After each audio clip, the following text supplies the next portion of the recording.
Good morning.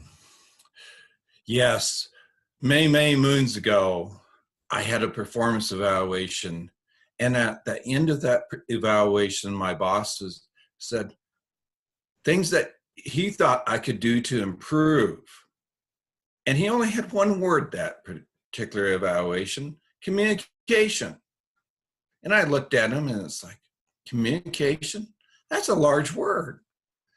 And this was a two-part evaluation. You had to go away and come back and write down things that you wanted to do for goals for the next year.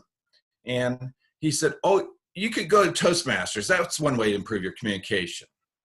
So being an engineer, I went out and about and I searched for different clubs. And I walked in at 6:44 one morning at this Toastmasters club at Maggie Mays on the east side of Colorado Springs, and there sat a friend of mine, Erwin Seelig. That was a pretty good indication I was in the right spot. At the end of the meeting, I not only signed up, but he had gotten me signed up to be the treasurer of the Pikes Peak Toastmasters Club 3044. And then to find out he wasn't even a member of that particular club anyway. He's a member of the Triple Nickel Club. But throughout the years, I evaluated my communication style, and I went back and thought about that year at a time. And in doing the assessment test, it showed that I was extremely analytical, and then followed by supportive and direct and intuitive. So I went ahead and I looked forward over time, and I evaluated over the last couple of years what kind of things I have done differently and how I've had good results, bad results, mediocre results. And so I went through and I evaluated those. So I had some very long projects that were a lot of communication over an extended amount of time.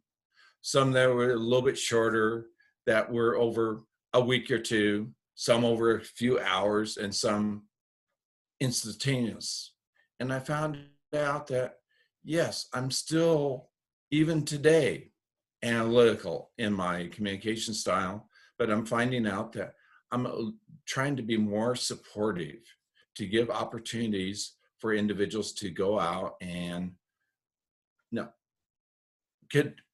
compile their thoughts, choreograph what they are wanting to say, and not be requesting that it be all analytics. And then I'm looking forward to the future. And I'm looking at, okay, so I'm extremely analytical and having to get that even down more. But we have a new activity that I'm pursuing, and that is called sailing. And we're not talking about sailing on the little tiny pond called Prospect Lake over here. We're talking about going out into larger and larger bodies of water. And we're looking up outside Seattle at a new sailboat. And I'm finding out that communication on a sailboat is a whole lot different and requires sometimes instantaneous communication where it has to be condensed, direct. What do you want to get done? And then sometimes you want to be supportive so that you can learn. So other parties can be learning how to do things so that in case you end up in a particular zone, that you can recover quickly and not have a bad choreographed situation. So I'm finding out over time that things have changed and it just keeps getting better and better. And I've realized that in retaking the assessment test after looking at the data, that yes, I'm still extremely analytical.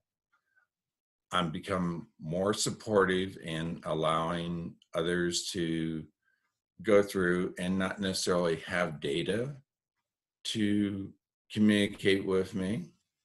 And then I'm finding out that sometimes I have to be direct in what I want to do. what I want for results. And then I have to be inquisitive. I need to be initiating various conversations. So I look forward to seeing how my communication style will evolve and change over time. And with that, I look forward to my choreographed new sailing and new opportunities for remote communication from the sailboat with others. Sterling?